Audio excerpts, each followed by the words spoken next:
Hello and welcome back to Medieval Screen Finds.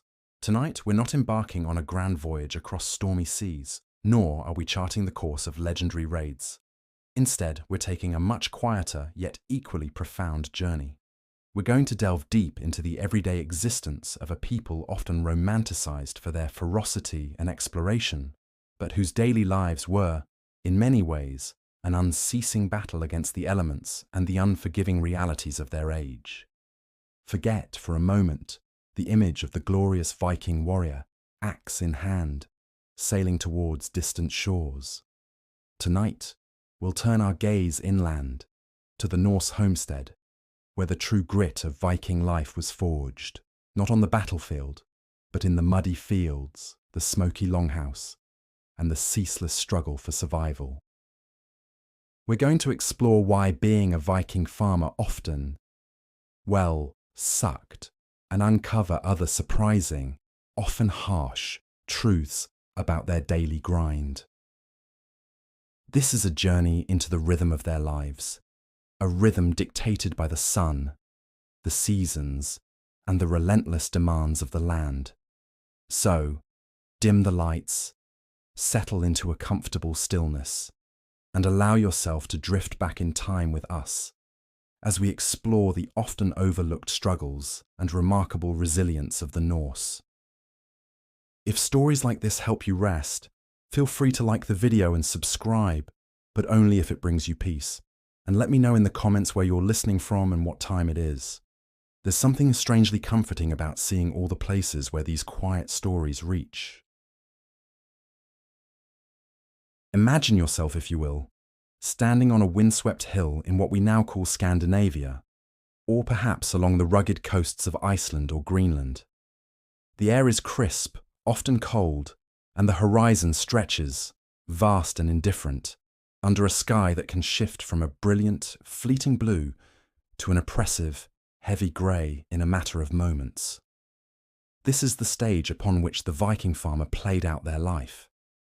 The land itself was, in many regions, a formidable adversary. Unlike the fertile plains of more temperate climes, much of the Norse world was characterized by rocky, thin soil, carved by ancient glaciers, and often clinging precariously to steep hillsides. To coax sustenance from this grudging earth was a monumental undertaking, demanding a level of physical effort that is almost unimaginable in our modern world of mechanized agriculture. The unforgiving Scandinavian climate imposed severe limitations. Summers were often short, a brief window of warmth and light in which to sow and nurture crops before the encroaching cold asserted its dominance once more.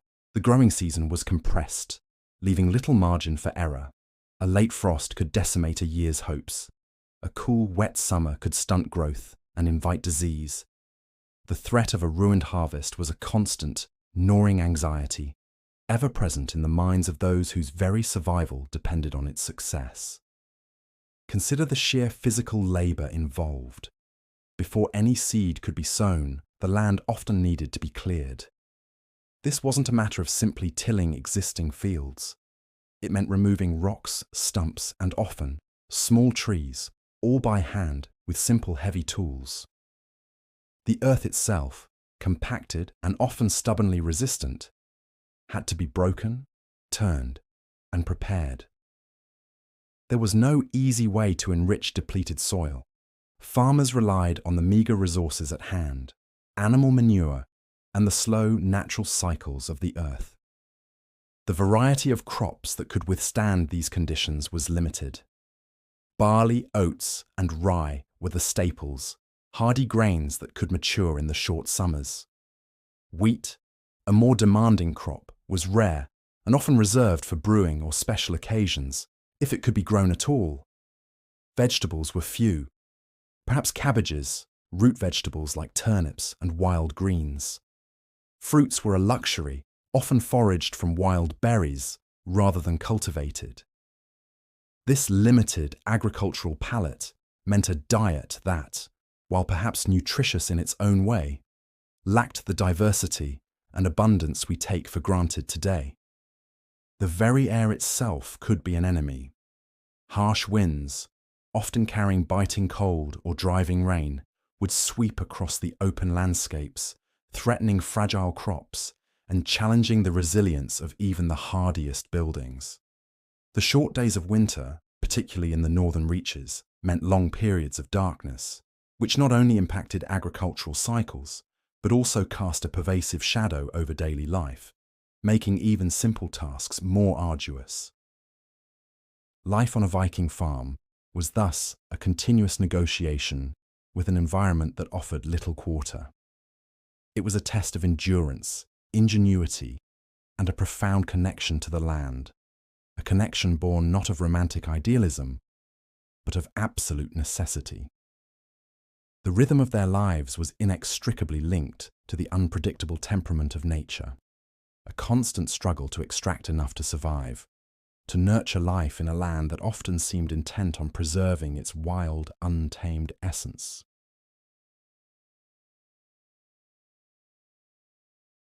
As the sun, a pale disk in the often clouded northern sky, began its ascent, the Viking farmer's day would already be well underway. The dawn brought not a gentle awakening, but a sharp call to action, demanding immediate attention to the myriad tasks that comprise the daily grind of Norse agrarian life. This wasn't a life of leisure or contemplation. It was a ceaseless, bone-wearying cycle of physical labour, each movement dictated by the raw necessities of survival. Imagine yourself stirring in the communal warmth of the longhouse, the air thick with the faint scent of wood smoke, damp earth, and human presence. Before even a mouthful of the meagre morning meal was consumed, the animals would demand attention. The small, hardy cattle, the sheep, and the pigs that represented a family's most valuable assets needed to be fed, watered, and their stalls mucked out. This was not a quick task. Each animal required individual care, their needs met with hands calloused and accustomed to the cold and the damp. The heavy soiled straw would be moved, carted out to begin its slow transformation into valuable fertilizer for the fields. This daily ritual, performed in the dim light of dawn or by the flickering glow of a single lamp in winter, was the constant prelude to all other endeavours, a reminder of the vital link between human and beast in this demanding environment. Once the livestock were tended to, the focus would shift to the fields, or what passed for them. Clearing new land was a task that could consume years, even generations, of effort. It wasn't merely a matter of cutting down trees. It involved the painstaking removal of their stubborn root systems, the breaking up of rocky outcrops, and the shifting of countless stones that littered the glacial-scarred landscape. Each stone removed was a victory. Each tree felled a testament to sheer human will against the unyielding earth. The tools were rudimentary, heavy axes for felling, digging sticks, and perhaps an iron-tipped spade for breaking ground.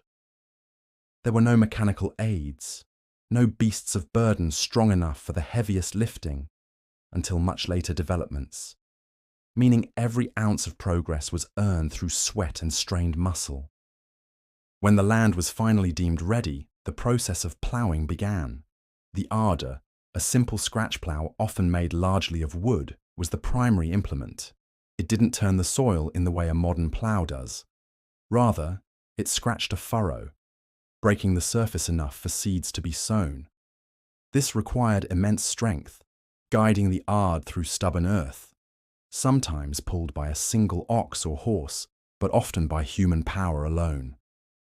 The farmer would walk for miles each day, back bent, hands gripping the wooden handles, the constant resistance of the earth a steady pressure against their forward motion.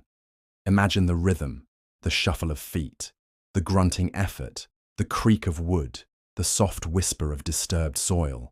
It was a monotonous, yet utterly vital dance with the land. After ploughing came sowing.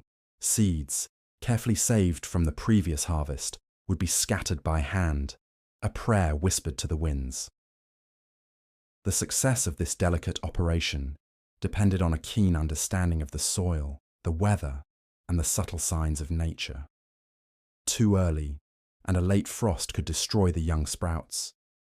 Too late, and the short summer might not allow for full maturation. The farmer became an acute observer, their livelihood dependent on their ability to read the subtle language of the natural world. Throughout the brief summer months, the fields demanded constant attention. Weeding was an endless chore, performed on hands and knees, pulling out competing plants that threatened to choke the precious grains. Pest control was largely non-existent, and the farmer could only watch helplessly as insects or small animals sometimes claimed a portion of their hard-won harvest. The vulnerability was profound, a constant reminder of their precarious existence. Then came the harvest, the culmination of an entire year's labour, often a frantic race against the returning cold. Grain would be cut by hand, with simple sickles, stalk by stalk. This was back-breaking work, performed under the often relentless sun, or more commonly in the damp chill of late summer.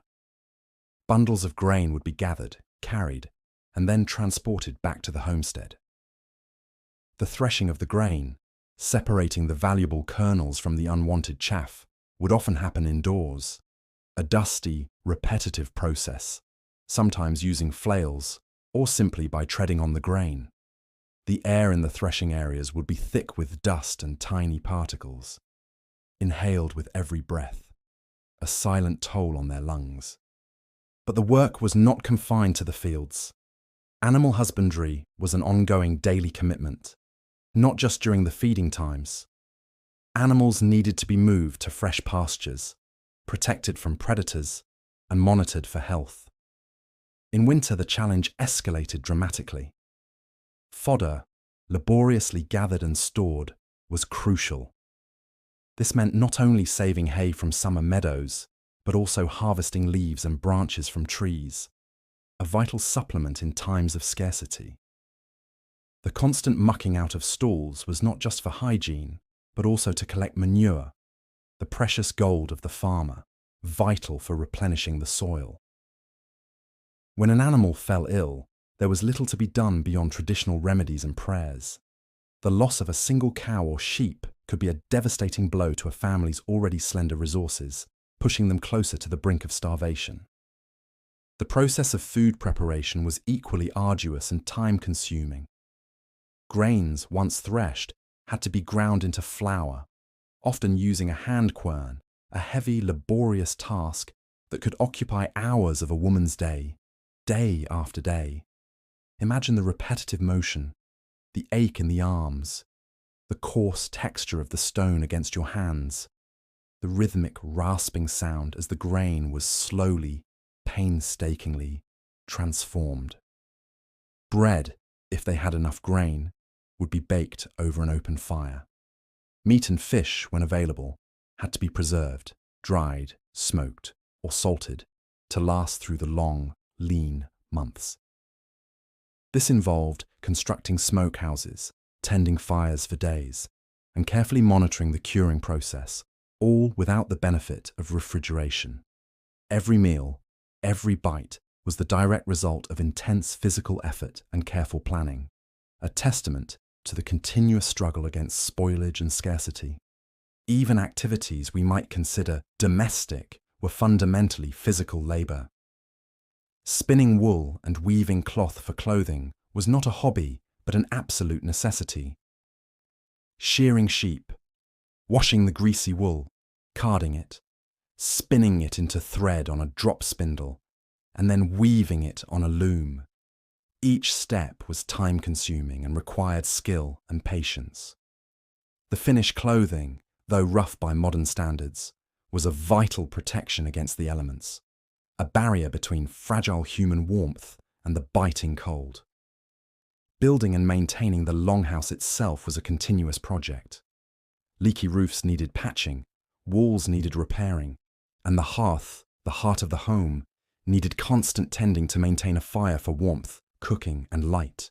There were no days off, no weekends, no holidays in the modern sense. The rhythm of work was dictated by the rising and setting of the sun, the needs of the animals, and the inexorable march of the seasons. Even during the depths of winter, When agricultural work slowed, there was wood to be gathered and chopped to fuel the hungry hearth, tools to be repaired, nets to be mended, and an endless list of tasks to ensure the family's survival until the next spring. The cumulative effect of this unrelenting physical labour was profound. Bodies were hardened, muscles developed, but joints ached, backs stooped early, and the signs of wear and tear were etched deeply into every adult by midlife. The concept of retirement was alien. One worked until one simply could not work any longer, then relied on the next generation, hoping they too would be strong enough to bear the burden. This was the silent, unseen cost of Viking life, far from the roar of battle or the glory of exploration, a testament to the unyielding demands of simply existing in a world where every scrap of sustenance had to be wrestled from the earth.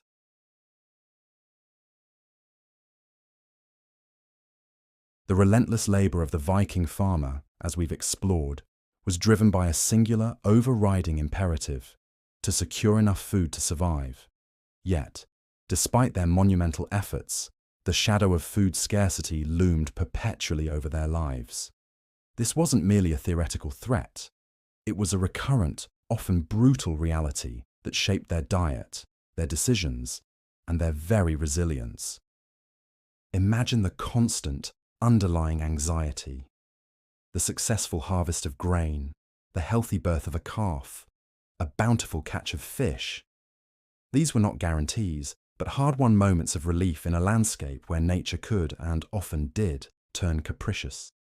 A single bad growing season, a severe winter that decimated livestock, or a sudden blight on crops could plunge an entire household, or even a community, into desperate hunger. Famine was a familiar spectre, whispering promises of weakness, illness, and even death. It was a societal memory, passed down through generations, ensuring that every morsel of food was valued, every calorie fiercely protected. The very concept of a typical Viking meal, by our standards, would seem incredibly monotonous and often unappetizing. Fresh produce, abundant meats, and varied flavors were rare luxuries. Instead, the diet was largely one of preserved foods, a necessity born of the need to stretch the bounty of the short productive seasons across the long, lean months of winter. Grains, primarily barley and oats, formed the backbone of their sustenance.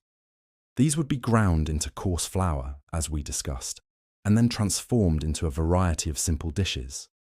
Think of flatbreads, often unleavened, cooked directly on hot stones or in the ashes of the hearth. A dense, chewy, and perhaps somewhat bland staple.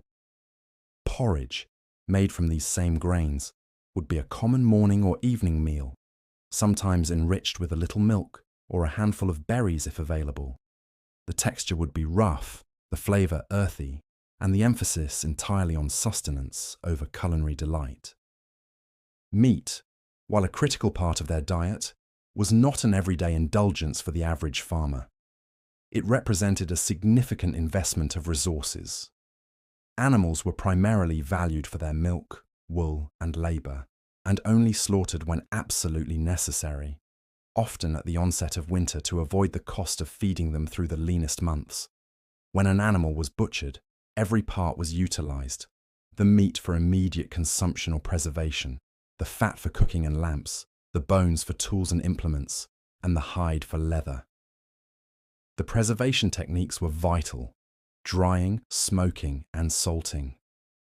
Imagine large cuts of meat hanging in the smokehouse, absorbing the pungent, preservative scent of wood smoke, slowly hardening into a durable, if less palatable, form.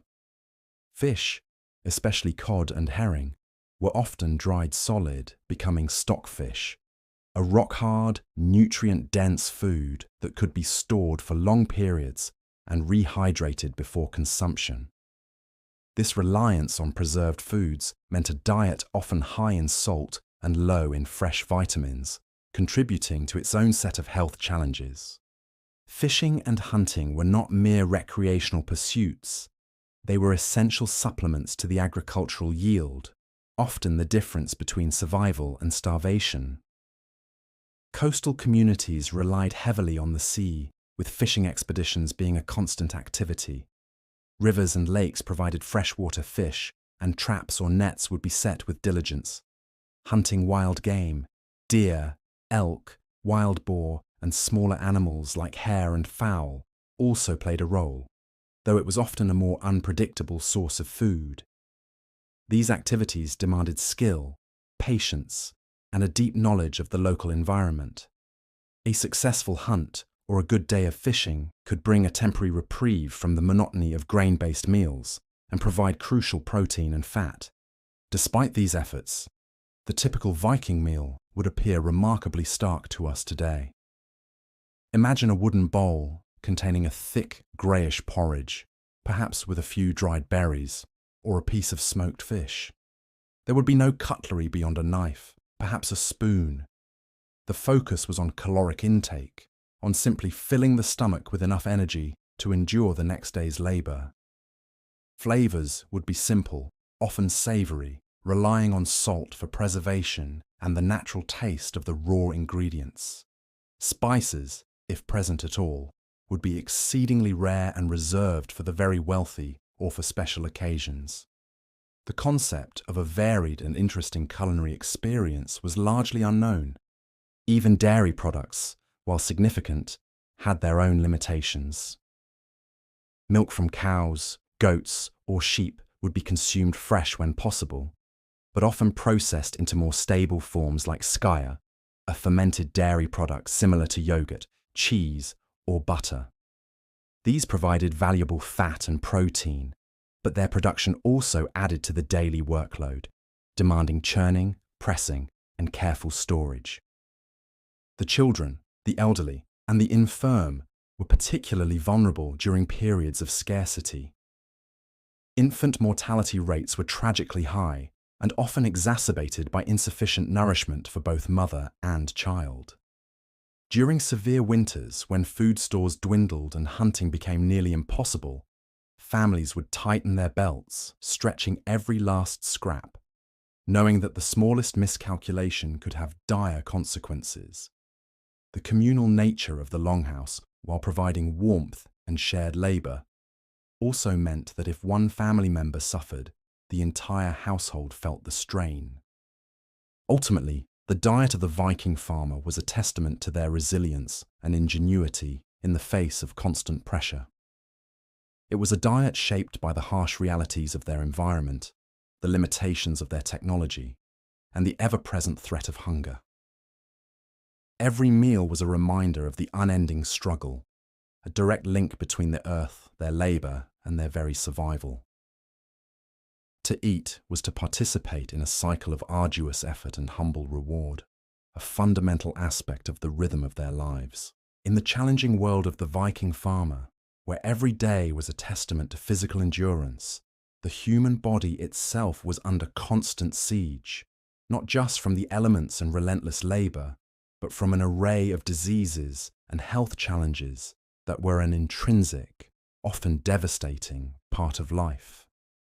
Modern medicine, as we know it, was centuries away. Their understanding of illness was rooted in superstition, observation, and inherited wisdom, leaving them profoundly vulnerable to even the most common ailments. Imagine living in a world where the simplest cut could become a death sentence. A small wound incurred during field work or while handling tools could easily fester, leading to a raging infection. Without antiseptics, antibiotics, or even a basic understanding of germ theory, these infections would spread rapidly, causing fever, debilitating pain, and often the agonizing loss of a limb or life itself. The body's own immune system was the primary defense, and when it failed, there was little recourse. A sprained ankle, a broken bone from a fall on uneven terrain, or from handling livestock, could mean prolonged disability, rendering a vital family member unable to contribute to the daily survival, placing an immense burden on the rest of the household. Imagine the slow, arduous recovery, the constant discomfort, and the fear of never fully regaining one's strength in a society where physical capability was paramount. The hygiene issues inherent in their daily lives were a constant source of illness. Personal cleanliness, while valued to some degree, the Norse sagas mention bathing and grooming, was a far cry from modern standards. Water was often drawn from shared sources, easily contaminated. Human and animal waste were in close proximity to living spaces and water sources, especially in and around the longhouse. The practice of mucking out animal stools daily brought people into close contact with animal feces, a breeding ground for bacteria and parasites. This environment fostered the rapid spread of gastrointestinal diseases like dysentery, which could sweep through a community, causing severe dehydration and often proving fatal, especially for the young and the old. Imagine the debilitating weakness, the constant cramping, and the terror of seeing loved ones succumb to an invisible enemy that seemed to strike at random. Common diseases were rampant. Respiratory infections, fueled by the smoky atmosphere of the longhouse, the damp, cold climate and close living quarters, would have been prevalent. Colds and coughs would often escalate into bronchitis or pneumonia, particularly dangerous for those weakened by malnutrition or other ailments. Skin conditions, exacerbated by poor hygiene and constant exposure to the elements, would have been common, from simple rashes to more severe, persistent irritations.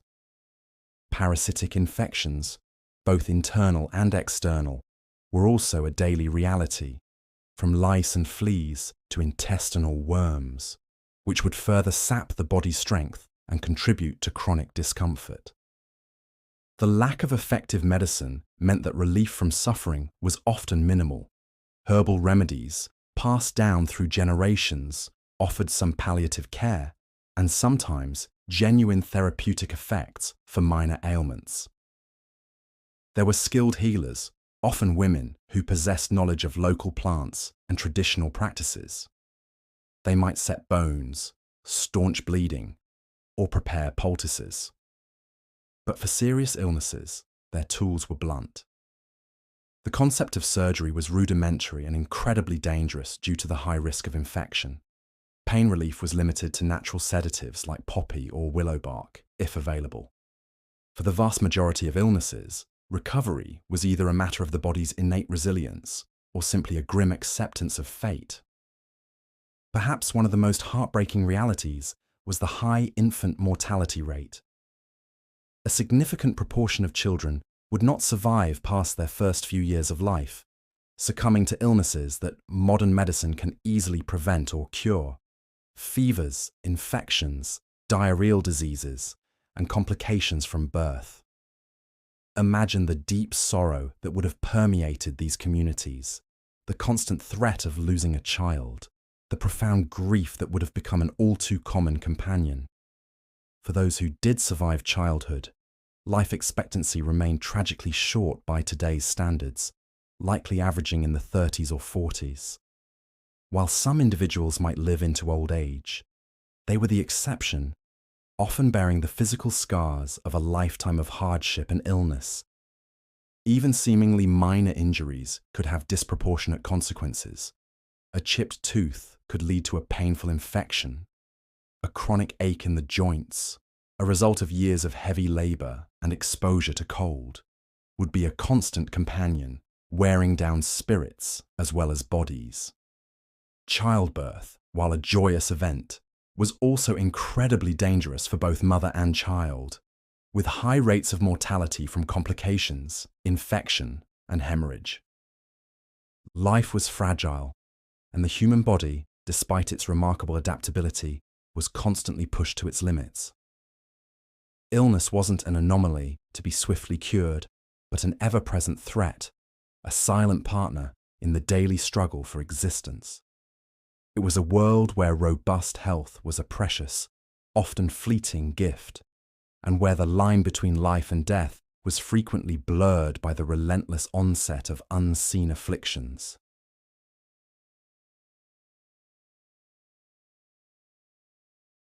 The life of the Viking farmer, as we've seen, was a constant negotiation with the harsh realities of nature and the vulnerabilities of the human body, but it was also deeply embedded within a complex social structure, a web of obligations and expectations that further shaped their daily lives and added layers of complexity to their struggle for survival. The Vikings were not a lawless horde. They were a society with its own hierarchies, customs, and responsibilities, all of which influenced the farmer's place within the Norse world. Imagine yourself as a farmer within this hierarchical society.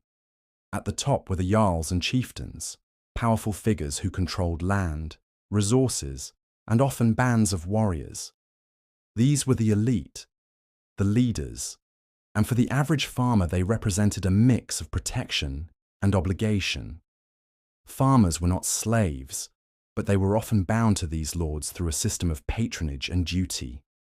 They might owe a portion of their harvest, provide labour for specific projects, or be expected to contribute to the lord's retinue in times of conflict.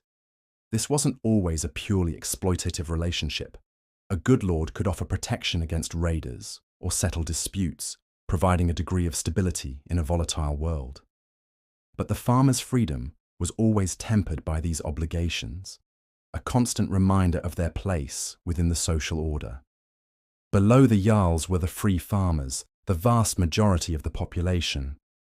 They owned their land, small though it might be, and were responsible for its cultivation and the well-being of their households. But even these free farmers were not entirely independent. They participated in local assemblies, where laws were made and disputes were settled. They had a say in community matters, but they also had responsibilities, from maintaining roads and bridges to contributing to communal defences. This was a society that valued collective effort, where even individual freedom was balanced by a sense of shared duty. Beneath the free farmers were those who were less fortunate, freedmen who had once been slaves but had earned or been granted their freedom, and thralls, slaves who were the property of others. While the farmer was not a slave, the presence of slavery within their society was a stark reminder of the potential for downward mobility, the constant pressure to maintain one's status. The thralls performed the most menial tasks, and their existence was a brutal contrast to the relative, if hard-won, autonomy of the free farmer. One of the most significant burdens on the farmer was the potential for forced service in raids or military campaigns. While some Vikings were professional warriors, many farmers were also expected to take up arms when called upon by their lord. This could mean leaving their farms for extended periods, disrupting the agricultural cycle and placing their families at risk.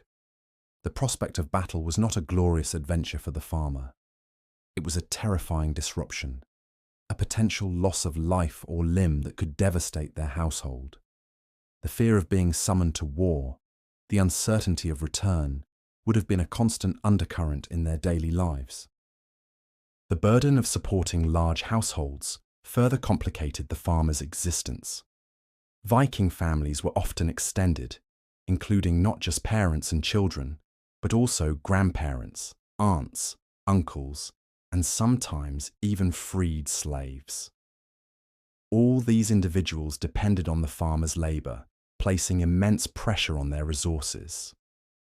Feeding and clothing such a large group was a constant challenge, especially during times of scarcity. The farmer was the linchpin, the provider, and the weight of this responsibility would have been a heavy one. The hierarchical nature of Viking society extended even into the longhouse. There was a clear order, with the head of the household holding authority, and with women having distinct but vital roles. Women were responsible for managing the household, preparing food, making clothing, and caring for children. Their labour was just as essential as the farmers in the fields, and they wielded considerable influence within the domestic sphere. But their roles were often defined by societal expectations, and their autonomy, while respected to some degree, was still constrained by the patriarchal structure. The concept of honour and reputation also played a significant role in the farmer's life. Maintaining one's good name, fulfilling obligations, and settling disputes fairly were all crucial for social standing. A farmer who shirked their duties, who was seen as dishonest or unreliable, could face social ostracism, making life even more difficult. The legal system, while not as formalized as modern systems, relied heavily on personal oaths and the judgment of local assemblies. The threat of legal disputes or even blood feuds was a constant concern, adding another layer of stress to the farmer's already burdened existence. The social structure of Viking society, therefore, was not merely a backdrop to the farmer's life, it was an integral part of their daily experience. It shaped their obligations, constrained their freedoms, and added a layer of complexity to their struggle for survival. The farmer was not just an individual battling the elements. They were a member of a community bound by ties of duty, loyalty, and social expectation. To understand their lives fully, we must recognize this constant interplay between the demands of nature and the demands of society, a delicate balance that defined their place in the Norse world. While the farm itself presented an unyielding front of labour and scarcity, the hardships of Viking life extended far beyond the boundaries of the homestead. The Norse world, vast and often unforgiving, presented a host of other sucky realities that further challenged the farmers' endurance and shaped their daily existence in profound ways. These were the less visible but equally pervasive pressures that contributed to the relentless grind. Imagine, for a moment, the profound sense of isolation and the arduous nature of travel. While Viking longships are celebrated for their prowess on the open sea, for the average farmer, journeys were rarely glorious expeditions. Travel was a formidable undertaking, fraught with danger and discomfort. Roads, if they existed at all, were often little more than tracks, muddy and uneven, passable only on foot or by hardy pony. Imagine traversing vast distances, perhaps to a distant market, a communal assembly, or to visit kin, all while battling the elements. Rivers and fjords, while avenues for transport, could also be treacherous, with sudden storms or strong currents. The seas, for those who live near the coast, were always a force to be reckoned with. Even short voyages could turn deadly if the weather shifted, proving that the ocean, while a source of food and trade, was also an indifferent, powerful adversary. This meant that communities were often insular, self-reliant units, and a helping hand from a distant relative or an urgent message could take days or even weeks to arrive, if it ever did. This isolation fostered a deep reliance on one's immediate family and neighbours, but it also meant that help was often slow in coming when disaster struck. Then there was the ever-present threat of the legal system and feuds. Viking society, despite its reputation for raiding, was built upon a complex framework of laws and customary practices, often adjudicated at local assemblies known as things. While the things provided a forum for dispute resolution, they also presented opportunities for prolonged legal battles, which could drain a farmer's time, resources, and emotional energy. Imagine being entangled in a dispute over land boundaries, inheritance, or an alleged insult. The process could be protracted, requiring witnesses, arguments, and often the payment of fines or compensation. Failure to comply could lead to outlawry, a terrifying prospect where one was stripped of all legal protection and could be killed with impunity. Even more menacing was the potential for blood feuds. These were cycles of retaliatory violence, where an injury or death to one family member could obligate their kin to seek vengeance against the perpetrator's family. A minor slight could escalate into generations of bloodshed, disrupting peace, causing constant fear, and leading to devastating losses of life and property. For the farmer, who had little protection beyond their family and kin, the threat of a feud could cast a long, chilling shadow over their existence, forcing them to always be vigilant. to consider every word and action carefully to avoid offending powerful families. Imagine trying to tend your fields or raise your family with the constant gnawing worry that a long-forgotten slight might suddenly erupt into violence on your very doorstep.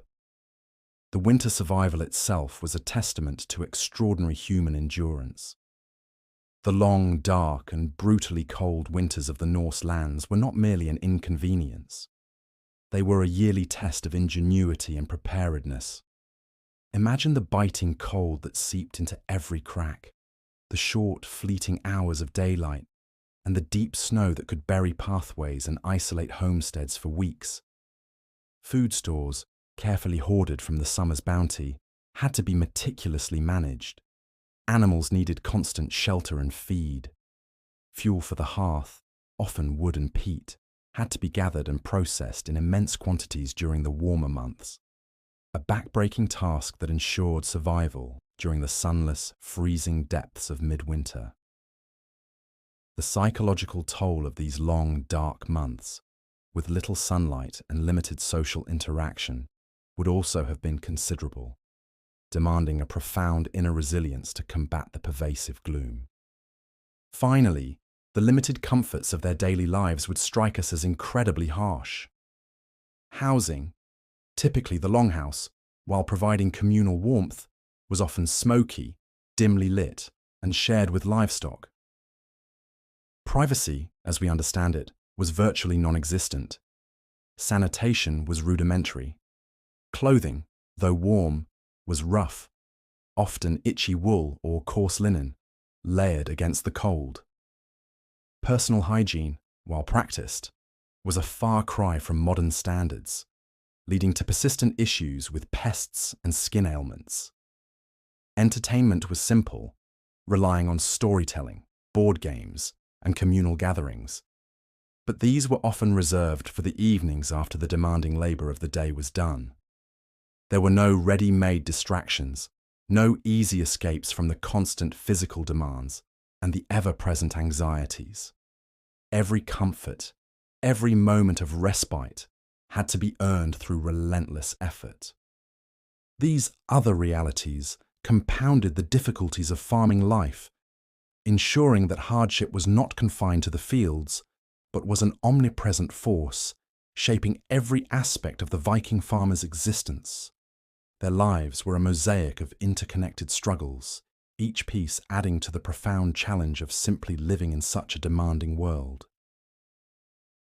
And yet, despite the relentless parade of hardships we have explored, the grudging land, the ceaseless labour, the gnawing hunger, the constant threat of illness, the weight of social obligation, and the sheer unforgiving nature of their world, the Viking farmer was not merely a victim of circumstances. Within this crucible of struggle, there flourished a remarkable enduring spirit and ingenuity, a testament to the human capacity for adaptation, resilience, and quiet innovation. Their very survival for centuries is proof of their deep understanding of their environment and their clever solutions to often insurmountable problems. Imagine the inherent resourcefulness demanded by their environment. With limited external resources, every aspect of their world had to be utilized to its fullest potential. Nothing was wasted. Animal bones became tools and needles. Hides were meticulously processed into durable leather for clothing, shoes, and straps. Wool from their own sheep was spun and woven into the very fabric of their lives, providing warmth and protection. Even the waste from their animals, the manure, was recognized as a precious commodity, carefully collected and returned to the earth to nurture the next harvest. This wasn't merely a matter of thrift. It was a deeply ingrained philosophy born of necessity, a respect for every resource extracted from the natural world. Consider their farming techniques, crude by modern standards, yet remarkably effective within their constraints. The knowledge passed down through generations about which crops would grow in which soils, the optimal times for planting and harvesting in a short growing season, and the subtle signs of changing weather were invaluable. They understood the importance of crop rotation, even if their understanding wasn't scientific, knowing that leaving a field fallow could replenish its strength. They developed localized solutions, from terracing hillsides to create flatter fields in challenging terrain, to building fences and stone walls to protect their precious crops from roaming animals or the relentless wind. Their tools, though simple, were honed through generations of trial and error: the ardor, the sickle, the quern, each designed for maximum efficiency within the limits of human or animal power. Their building styles were another remarkable display of ingenuity. The longhouse, for instance, was not simply a dwelling, it was a meticulously designed ecosystem for survival.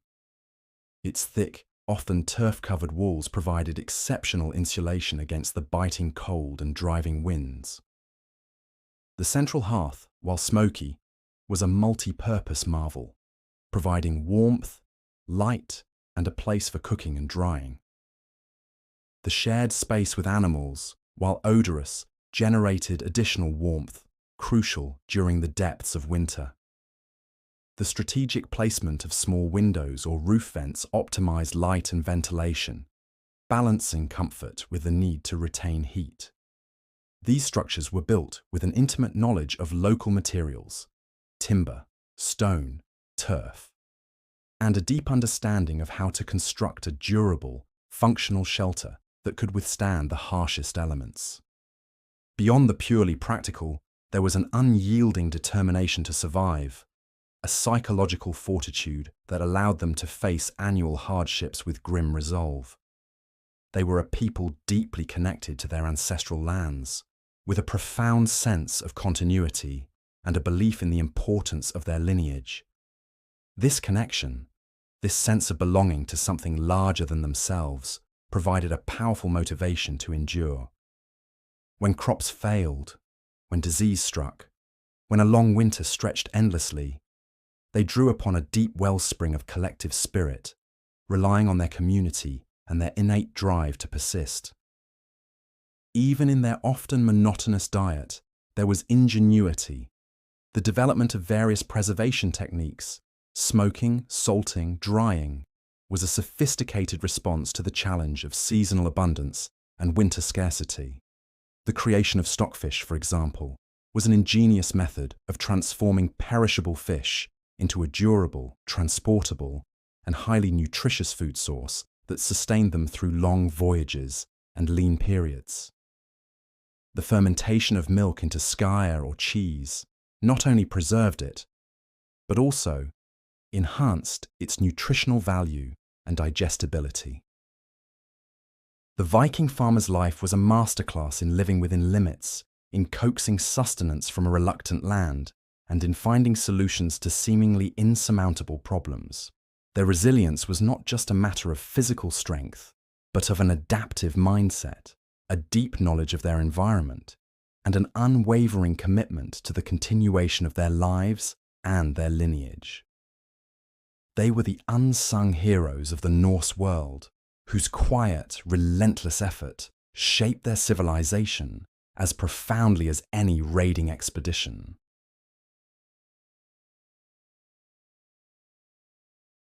Amidst the relentless toil and pervasive hardships of Viking farm life, there existed crucial pockets of respite, moments where the bonds of community and the power of shared experience offered solace and entertainment. These were the times of social gatherings and storytelling, vital threads woven into the fabric of their existence, providing not just amusement, but also continuity, education, and a much-needed escape from the daily grind.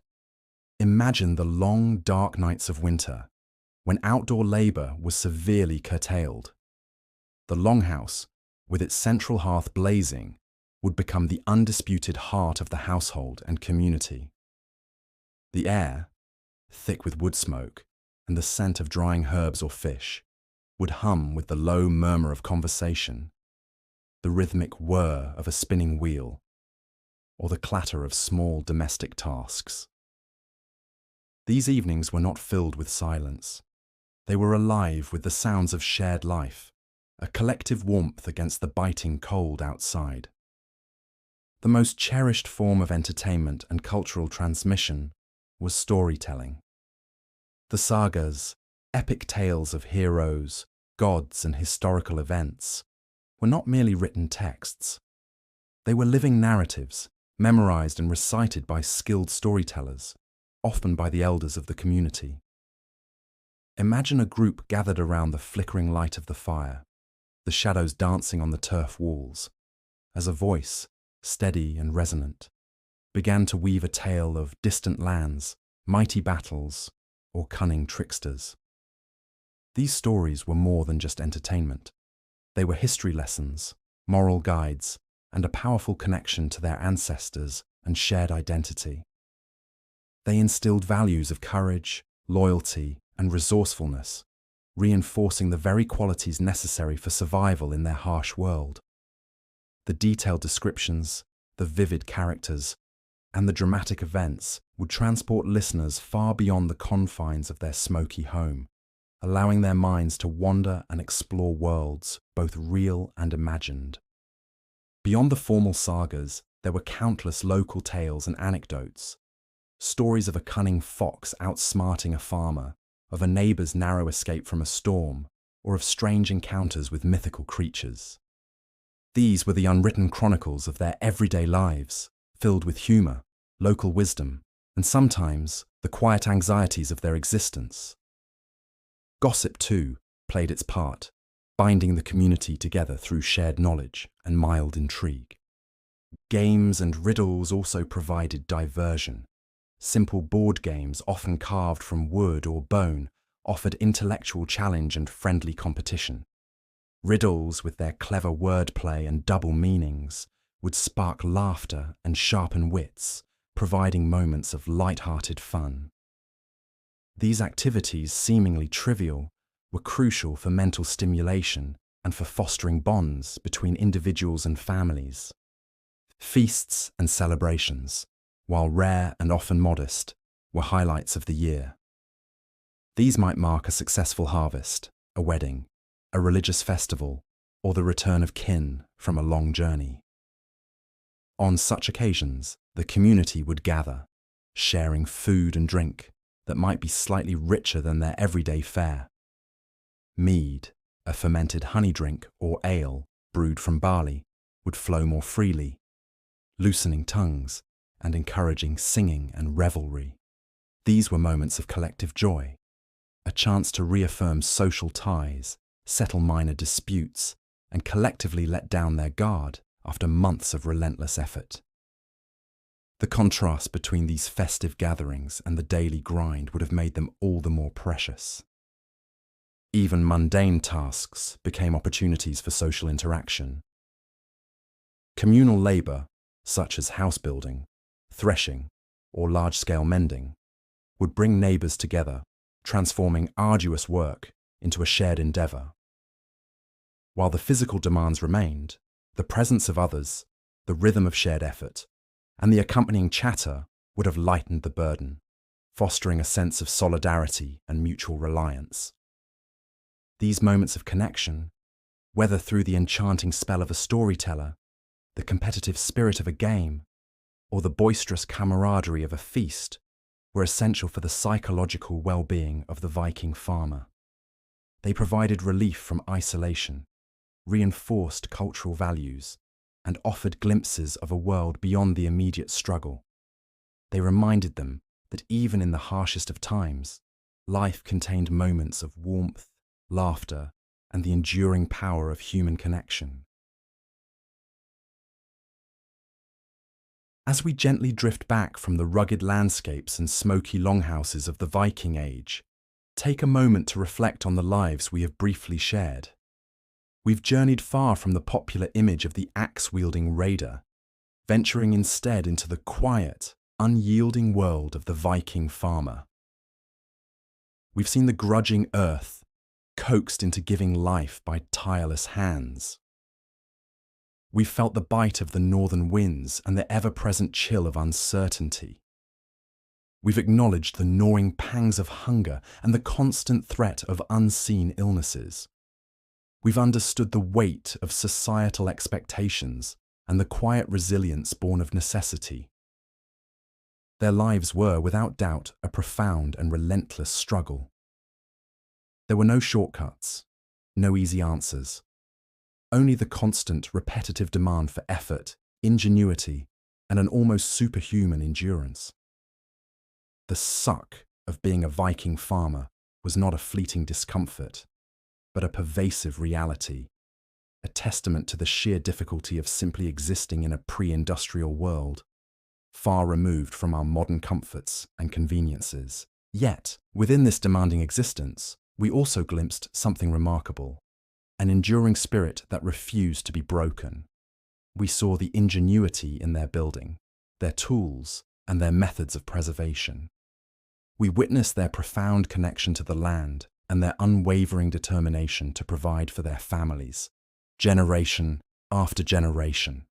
We felt the warmth of their communal gatherings, the comfort of shared stories, and the strength of their social bonds.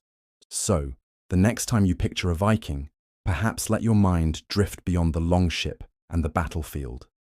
See instead the farmer, back-bent against the wind, tending to their hardy animals, sowing seeds in the thin soil, or grinding grain by hand in the dim light of the longhouse. Remember the quiet heroism of simply carrying on, day after day, year after year, against formidable odds. Their struggles shaped their world as much as any raid, and their resilience carved out a life from the very edge of the habitable world. Their story is a powerful reminder that heroism often lies not in grand battles or epic voyages, but in the quiet, relentless effort of simply enduring. It's a testament to the profound strength of the human spirit, a testament that resonates even today. Rest now, knowing that even in the toughest times, life finds a way to endure, to adapt, and to build something lasting from the very bedrock of existence.